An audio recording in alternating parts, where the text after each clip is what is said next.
আমি নিজেও মিডিয়াতে আছি, তো আমি সব জার্নালিস্টদের বলবো যে আমি একটু ভিতরটা বিষয়টা জানি, ওরও দেখি যে ও এই ব্যাপারটাতে স্বাচ্ছন্দ্য বোধ করবে কিনা। তারপর অবশ্যই আপনাদের সবার সামনে ও সহ আমি চেষ্টা করবো। তুমি কেন মুখের উপরে গেটটা লাগাইতেছো বারবার?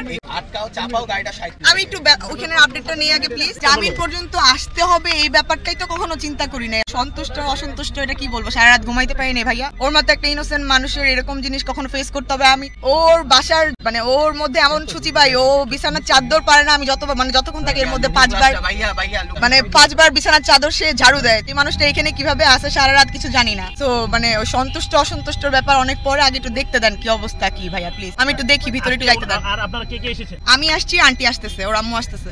কিরকম বোন হই আমি? কাজিন হই আমি। হ্যাঁ, এটা অলরেডি বলা। ভাই লোক অফিসে আনেন মানে এখন ফোনটা সাথে নাই বলতে গেটে বলা। কে ওনার নাম আমি জানি না। আপনার প্রিজন স্যার যে ওনাকে আমাকে রেফার দিয়েছে, আর সে বললো ওনাকে অলরেডি বলা আছে। এই তার সাথে আমার কথা ছিল, সে নিজেও কল ফোনটা উনি এখন ধরতে না। আপনারা একটু ছুটি কি করতে পারেন? ফোন দিচ্ছি যে আমাদের আপনি এই মধ্যে এই পাশে আছেন, এদিকে ঘুরেন সবাই আপনার এই পাশে একটু দেখেন। মানে হচ্ছে এই আপনারা বিরক্ত করেন না, কথা বলেন না। নিজে আপডেট জানতে পারতেছি না, আমি নিজে ঢুকতে পারতেছি না।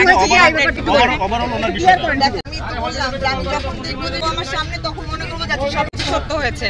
আমি জেনে আসছি যে গেটে জানে, এখন গেটে ওনারা জানে না। তো দেখেন এসেই তো একটা মানে